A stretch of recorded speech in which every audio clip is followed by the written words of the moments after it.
My husband was reborn as my enemy, and he remembers everything. I was halfway through my morning coffee when the new CEO walked into the conference room, and my world tilted on its axis. He had his eyes. Not just similar, not just familiar. Exactly the same. The same shade of impossible steel blue, flecked with a faint ring of green around the iris. The same way they narrowed when they focused. The same weight, like gravity had chosen them as its anchor point. And those eyes had once looked at me with love. Now, they watched me like a weapon being sharpened. "Everyone, this is Elias Rowan," the HR director announced, too chipper for a Monday, "our new chief executive." He stood tall, immaculate in a slate-gray suit, hands in his pockets, like he owned the air in the room. His gaze swept across the staff, and then locked on me. The edges of his mouth curled, not into a smile, but into something colder, something almost hungry. My hand tightened on my pen. I forced myself not to blink. Because my husband was dead. Dead. Buried a year ago after the fire that took everything. There was no plausible explanation for why this man, standing 3 feet from me, had the exact same eyes as Lester. Elias Rowan didn't blink either. By noon, the entire floor was buzzing. His resume was spotless, his background prestigious. MIT, Wharton, private equity shark. Clean, efficient, unapproachable. But every time someone asked me what I thought of the new boss, I just mumbled something neutral. Because I was still trying to breathe. I stared at his photo in the company newsletter, comparing it side by side with the only surviving photo of Lester I kept in my desk. The face was different, the jaw sharper, the brow heavier. His voice had a rasp Lester never had. But the eyes, no one else saw it. Of course they didn't. After the team briefing, I tried to slip out of the room unnoticed. But I felt him watching. "Ms. Moore," he said, voice smooth and unhurried. "Stay a moment." A few of my colleagues glanced over, surprised. I turned slowly. "Yes, Mr. Rowan?" He gestured toward the window, the skyline glittering beyond the glass. "You've been here the longest, haven't you?" 7 years, I said, heart pounding. He nodded thoughtfully. "Then you've seen quite a few changes?" I didn't answer. He smiled faintly. "Some things deserve to burn," he said softly. Then he turned to look at me, and his voice dropped lower, almost intimate. "Don't you think, Ms. Moore?" My mouth went dry. His tone, the specific phrasing, wasn't random. It wasn't corporate speak. It was a knife, carefully slipped under the ribs of memory. Because that was what Lester had said to me once, the night of the fire, right before the explosion. Before everything was swallowed in flame, I managed to nod, professionally. "Excuse me, I have a meeting." By 5:40 p.m., most of the office had cleared out. I stayed at my desk, staring blankly at spreadsheets, pretending to work. I told myself I was being irrational. Grief plays tricks. I never fully processed Lester's death. And this Elias, he couldn't be him. Reincarnation wasn't real, was it? The office was silent now, just the distant hum of cleaning crews, the occasional ding of the elevator. I stood, gathered my things, and froze. He was there, standing in the hallway, arms crossed, leaning against the glass. "You work late," he said. I swallowed hard. "So do you." He walked forward, slow, calculated, predatory, but calm. "I find the night more honest," he said. "Less noise. Fewer masks." I backed toward my office, heels clicking against the polished floor. "Was there something you needed?" Elias stepped closer. The light caught his eyes. They glinted, deep and terrible and familiar. His voice dropped to a whisper. "You remember the fire, don't you?" My back hit the doorway. He took another step, stopping just short of me. "The part you never told anyone." I couldn't breathe. My hands were trembling. He saw it. And for just 1 second, beneath the layers of ice and control, I saw something else flicker across his face. Pain. Hurt. A wound too deep to close. Then he straightened. "Have a good night, Miss Moore." And he walked away, leaving the scent of smoke in the air. Or maybe that was just my memory, clawing its way back from the grave. I used to think that grief was something you lived with like a shadow, always behind you, always close, but not always seen. Now I know the truth. Grief is a mirror, and Elias Rowan is holding it right in front of my face. Lester was good. That's the word that always comes first. Not ambitious, not brilliant, not even particularly successful, but good. He remembered how I took my coffee, always carried an umbrella for me, even when the sky was clear. He laughed too easily, trusted too much, especially me. And I loved him. In my own broken way, I did love him. But it wasn't enough, was it? The night of the fire, everything came undone. We were already on edge. I'd been distant for weeks, working late, dodging his questions. I thought he didn't notice. But Lester wasn't as naive as I pretended he was. He found my phone, and with it, the messages. "I just need to talk to someone who remembers who I used to be," I'd written. Before I became this version of me, the name in the thread was innocuous. Daniel. He thought it was an ex, but it wasn't. It was my brother. The one I hadn't spoken to in 10 years. The one who knew everything. Lester didn't know that, and I didn't correct him. That's the part that haunts me. Not the fire. Not even his death. But the lie I let burn with him. We fought. Loud enough that the neighbors probably heard. "I gave you everything, Helen," he'd said, his voice trembling. "Why did you need him?" I stood in the hallway, clutching my coat. I wasn't going to sleep with him, Lester. I needed someone who didn't look at me like I was some porcelain doll. "You think that's what I see?" His voice cracked. "You don't even see what I see when I look at you." I didn't respond. I was halfway out the door. And then the smoke hit. 1 second we were shouting, the next the hallway was filling with heat and screaming metal. "The gas line," they said later. "A fault. An accident." But it didn't feel like an accident when the flames started crawling up the staircase. Lester didn't hesitate. He shoved me out the door. I remember the grip of his hand on my arm, the raw panic in his voice.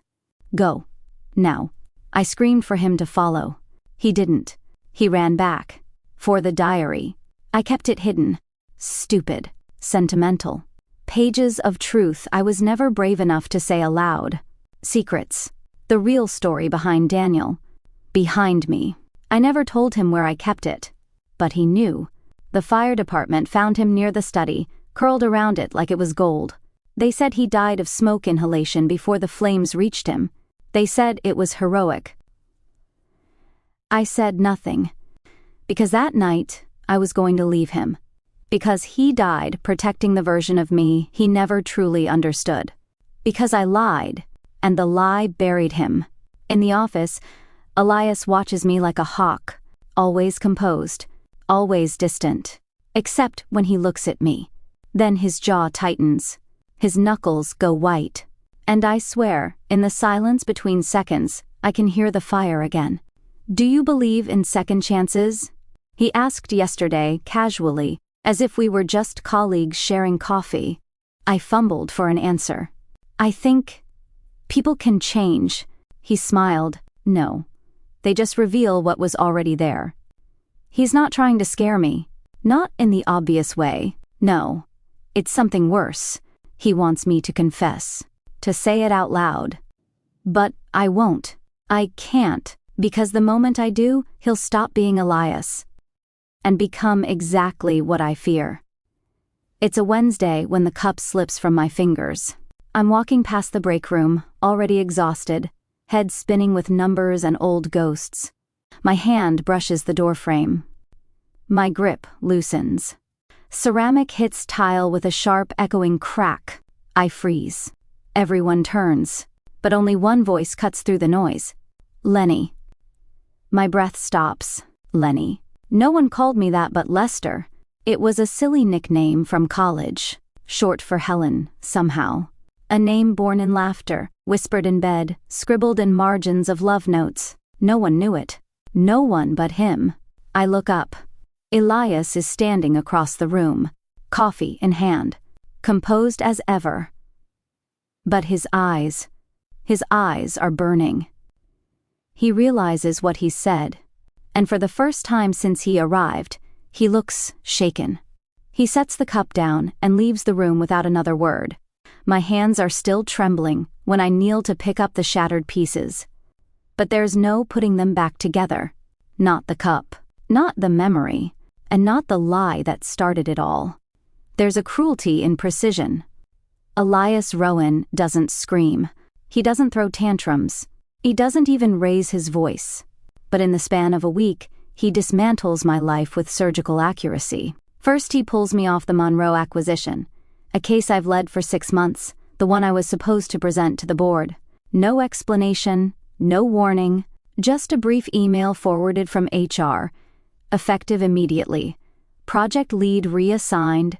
Then, I'm reassigned to a team under Martin Crest. The man's a walking sexual harassment complaint, wrapped in cologne and condescension. Everyone knows it. Everyone avoids him. Except me. Now, I report to him. I try to confront Elias. He smiles. I thought you needed a change. Something more fitting. Martin, I ask, barely holding my composure. That's not a reassignment. It's a punishment. He shrugs. Depends on what you think you deserve. The little things are worse. He walks past my desk and reaches, without asking, for the mug I keep pens in. Flips it upside down. Catches a spare key that falls out. My spare key. The one only I knew was taped inside. He orders green jasmine tea at the cafe downstairs, then pauses and says, "Make sure it's lightly steeped. She hates it bitter." That's how I take my tea.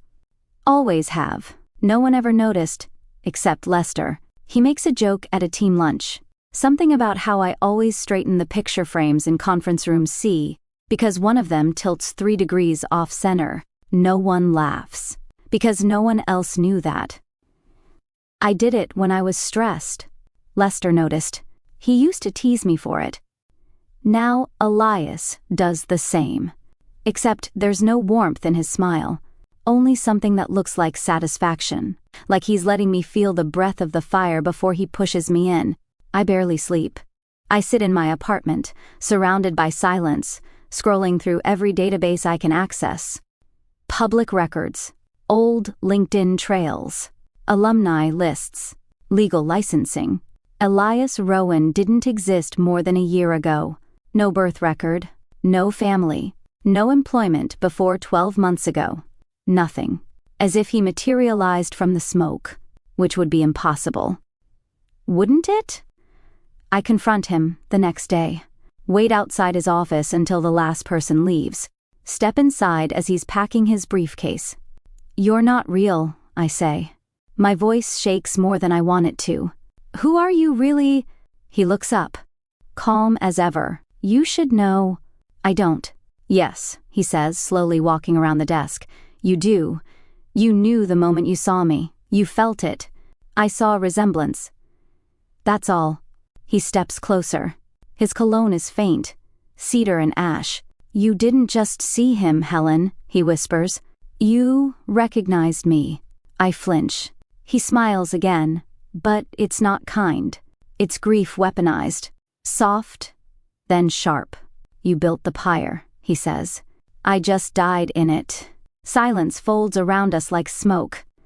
I swallow hard. "That's impossible." "Is it?" he asks, voice low. "You believe in grief, but not reckoning? You're not him." "Maybe not. Not completely." His gaze drifts, not away, but inward. But I remember. Every detail. The cold floor of the hallway. The sound the window made when it cracked. The last thing I saw before the dark. "What?" "Your eyes," he says, without hesitation, looking at me like I was already gone. The room spins. He doesn't move, just watches me. There's a terrifying stillness to him, like a man standing at the edge of a cliff, not afraid to fall, but waiting for you to jump first. Why? I managed to ask. Why are you doing this? His voice is quiet now, because truth rots when you bury it, and you've been pretending you're clean. But I remember the dirt on your hands. I didn't kill you. No, he agrees. But you didn't save me either. I stumble back. My hand brushes the edge of the desk for balance. He doesn't follow. But his voice does. Tell me something, Helen, he says as I reach the door. When you cry at night, is it for me? Or for the version of you that died in that house too? I slam the door behind me, but the smoke still clings. My sister's kitchen always smells like cinnamon and safety. The wallpaper hasn't changed since high school, faded yellow with tiny tulips, and the old radio on the windowsill still plays soft jazz that no one listens to anymore. For a second, I let myself believe the world isn't burning around me. Jane pours tea into 2 chipped mugs and pushes one toward me. So, she says carefully, you want to tell me why you look like you've seen a ghost? I hesitate. Because I have. I think. I start, staring into the swirling steam. I think Lester came back. There's a pause. Jane lowers her mug slowly. You mean, in your dreams? I shake my head. No. In the real world, at my job. He's the new CEO. She blinks. Frowns. Helen. I know how it sounds. No, you don't. Because if you did, you wouldn't be saying it out loud. I bite the inside of my cheek. It's not just how he looks, it's the things he says, the way he knows me, the way he knows things no one else should. Like what? He called me Lenny. He knows how I take my tea. He knows I hum when I'm anxious. He knows about the picture frame in conference room C. He knew about the fire. She stares at me, and I can already see it. The shift. That moment someone goes from listening to diagnosing. Maybe it's grief. She says gently. It can get twisted. You never let yourself process it properly. Now he's showing up in your world again, and your brain's trying to make sense of the chaos. I nod. Not because I agree, but because it's easier. She reaches across the table and touches my hand. Maybe you should talk to someone. A real therapist, not a sister with bad coffee and half a psychology degree. I try to smile. It doesn't reach my eyes. The next morning, there's a message from Elias's assistant. Mr. Rowan would like a word. 11 sharp. Your office. I stare at it for 5 full minutes before deleting it. At 11:03, he arrives anyway. No knocking, no asking. He just opens the door and steps inside like he owns the air. Which, technically, he does. Close the door, he says quietly. I do. He doesn't sit. He circles slowly, like a lion assessing prey. Not ready to pounce, just waiting for the exact right moment. I visited your floor again last night, he says. No one around. Just me. And the silence? I stay seated, back rigid. Funny thing about silence, he continues. It tells you things. Like how some people hum when they're lying. My blood freezes. He leans forward, hands braced on my desk. You hum when you lie. Just like that night, my throat tightens. What do you want from me? He straightens slowly, walks around the desk. Stops right beside me. I want you to remember exactly what you did. I stand. Fast. The chair scrapes loudly against the floor. I didn't do anything. He tilts his head. You didn't stop it. I couldn't. You didn't try. That's not fair, I hiss. You don't get to stand here in someone else's skin and pretend you know everything. I know enough, he says.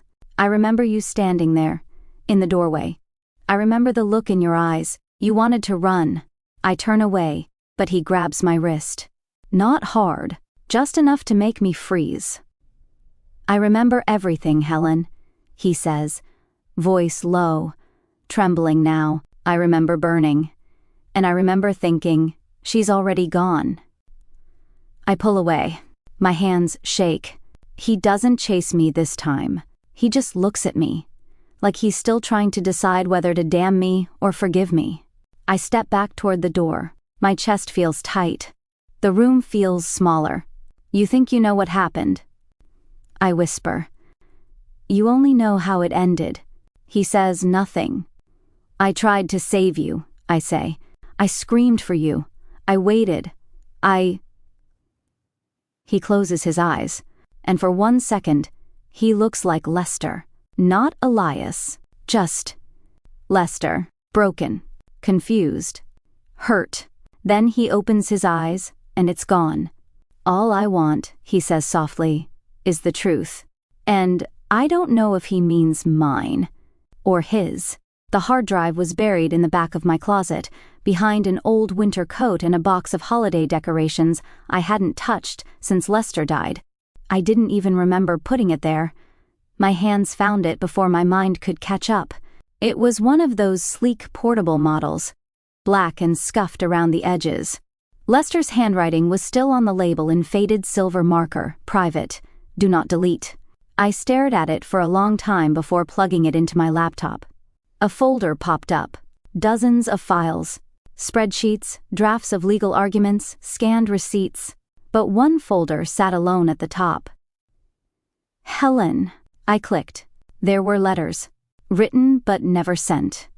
Some were dated years ago, others just days before the fire.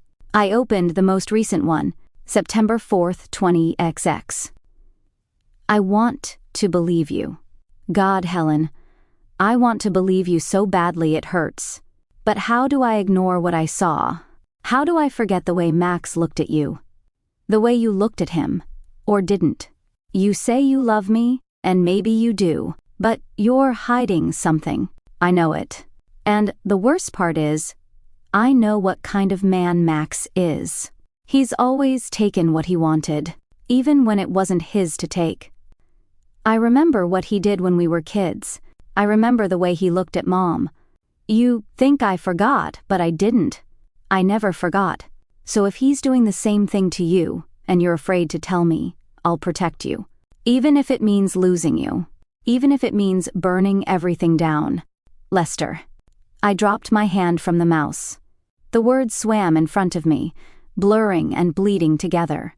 He knew. All that time, I thought I was carrying the weight alone. I thought I was shielding him from a truth that would destroy him, that his own brother had crossed the line, that Max had cornered me one night at a family gathering, hands too firm, breath too close, whispering things that made my stomach turn. I thought Lester never noticed. And he never confronted me, never pushed, never made me say it aloud. Because part of him didn't want to hear it, and part of him already knew. The fire didn't start because of a faulty gas line. It started because Max followed me home that night. I'd finally texted Lester, told him I needed to talk, that there was something I couldn't keep hiding, something about his family. But Max got there first. He was drunk, angry, accusing me of turning Lester against him. You think he's better than me? He slurred, gripping my arm. You think he's the good one? I remember trying to push him off. I remember the crash of a picture frame, the smell of liquor, the sound of the gas stove igniting and not turning off.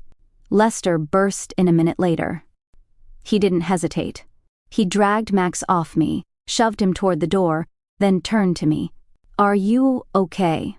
He asked, breathless, eyes wide with terror. I nodded, even though I wasn't. He kissed my forehead.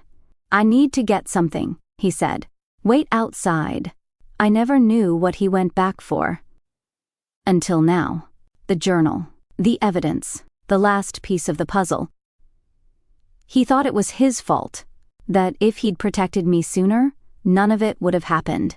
But the fire moved too fast. By the time I realized he wasn't behind me, the house was already roaring. I sit in the dark, reading his words over and over. Tears run down my face, hot and quiet. I thought he died thinking I betrayed him. It was worse. He died thinking he failed me, and Elias the man he is now, carries that wound like a brand. Not just the betrayal, but the belief that I didn't trust him enough to tell him the truth. I call in sick the next morning. I can't face him. Not yet. Not until I figure out what to say. How to look him in the eye and explain that the silence that killed us wasn't hatred or guilt. It was fear. But by 4 p.m., there's a knock on my door. Not the office door. My apartment. I don't have to ask who it is. I open the door. Elias stands there, hands in his coat pockets, rain dampening the collar. He looks exhausted, like something inside him finally cracked. I shouldn't be here, he says. But I had to know if you remembered. Really remembered. I nod. I do, I whisper. And I found the letters. His jaw tenses. Then you know what I thought. You thought I let him touch me. That I wanted him. I thought you chose not to tell me, he says. And that killed me more than the fire. I didn't trust me, Lester, I say. I didn't know how to say it out loud without breaking. Then something shatters between us. Not violently, gently, quietly. He exhales. Max is still out there, I say. I know. What do we do? He looks at me for a long time. Then, we tell the truth. I don't knock. I don't call ahead. I just walk into his office, past his assistant, past the open stairs, and stop in the doorway like I'm standing at the edge of a cliff.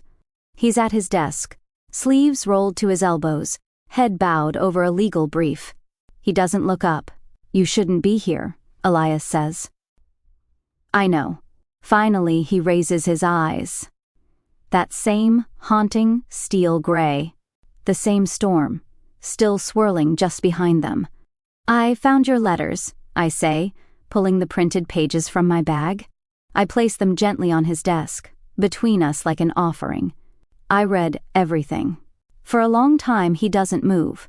Then he reaches out, fingertips brushing the edge of the top sheet. His mouth tightens. I never meant for you to see those, but you wrote them anyway. I needed somewhere to put the anger. I sit across from him, my hands in my lap, gripping each other tightly. You were right, I say quietly. About Max, about everything. He closes his eyes. Slowly, like it hurts. I should have told you sooner, I continue. But I was scared. Of you, of losing you. Of what it would mean if I said it out loud. I was your husband, he snaps, the words sharp as glass. You were supposed to trust me. I know. His voice cracks. I died, thinking you didn't love me. I did. I whisper. I do. He laughs, bitter and broken. You forgave yourself so easily? No, I say, meeting his eyes. It took me a year. And every single night I woke up in sweat, thinking about the smell of burning wood and the sound of your voice screaming my name. That wasn't easy. Silence. The only sound in the room is the dull throb of the city outside, muffled by glass. Why now? He finally asks, why tell me this now? Because I finally forgive myself, I say. And maybe you should too. He turns away, fingers pressing into his temples. His whole body is shaking. And then he does something I never expected. He cries. Not quietly, not politely, not with silent, stoic tears. He breaks. His shoulders tremble. His breath comes uneven. And the weight of 2 lives, one ended, one reborn, pours out of him like it's been waiting for this moment to collapse. I don't think. I just move. Around the desk, down to my knees beside his chair, wrapping my arms around him like I used to. Like we never burned. He leans into me. Not as Elias. Not as the man who tormented me in boardrooms and late-night whispers. The boy I married. The man I mourned. The soul I never stopped loving. We stay like that for what feels like hours. No kisses. No promises. Just 2 people clutching the wreckage of what once was. When he finally pulls back, his voice is raw. I don't know who I am anymore. You're still him, I say. But you don't have to be. He nods slowly, then stands. I need time, he says. Time to be the kind of man who deserves you. I nod too. He moves to the door. Just before he leaves, he glances back over his shoulder. I loved you in that life, he says softly. And I love you in this one. And then he's gone. And for the first time in a year, I let him go. 2 months can change everything. The office feels different now. Or maybe I do. I lead meetings with a voice that doesn't tremble anymore. I make decisions without checking over my shoulder, without second-guessing myself, without wondering if the ghost in the CEO's chair is watching me fall apart. Because he's not there anymore. Elias left 3 days after that last conversation. No press release, no dramatic exit. Just a simple message forwarded through his assistant. Helen Moore will now oversee the reorganization and strategic development. Effective immediately. Some called it sudden. Others whispered scandal. But no one questioned that I could handle it. Not even me. On a Saturday morning in late April, I sit alone on a worn wooden bench in Central Park. It's warm, but not hot. Spring still clings to the breeze, and the leaves overhead cast lazy shadows across the open pages of my paperback. I'm not reading, though. Not really.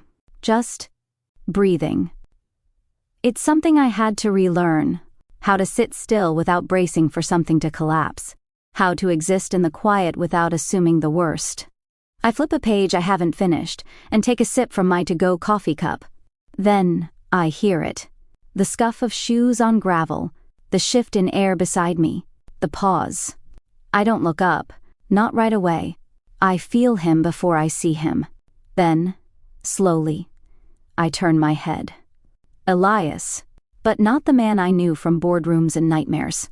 Not the CEO. He's in jeans and a soft gray t-shirt, a worn jacket half-zipped, his hair wind-ruffled and messy.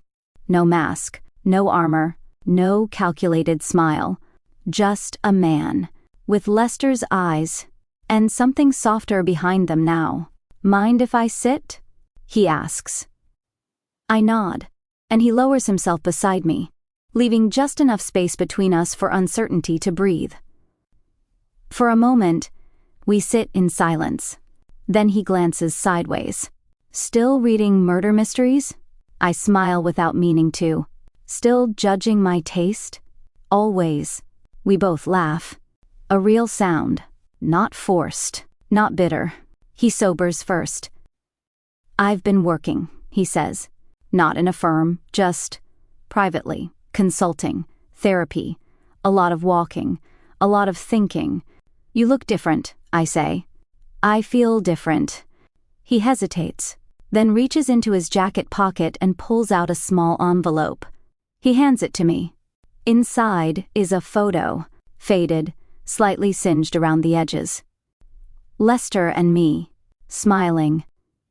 In the kitchen of our old apartment, his arm around my waist, my head on his shoulder. We look stupidly happy. I found it in the bottom of an old box, he says. I thought I'd lost it in the fire. I run my finger over the edge. You didn't? No, he says. Turns out, I just wasn't ready to see it until now. We sit in silence a little longer. Then, without speaking, he turns toward me and offers his hand. Palm up, open, not demanding, not controlling, just inviting. His voice is soft, almost uncertain. No past, no flames, just us. I stare at his hand for a second, then I set the photo down in my lap. And take it. Fingers laced. Warm. Alive. Maybe a little scared. Just like me. I smile. Maybe this time I whisper, we won't need to burn first. And this time, when we walk forward, we do it together.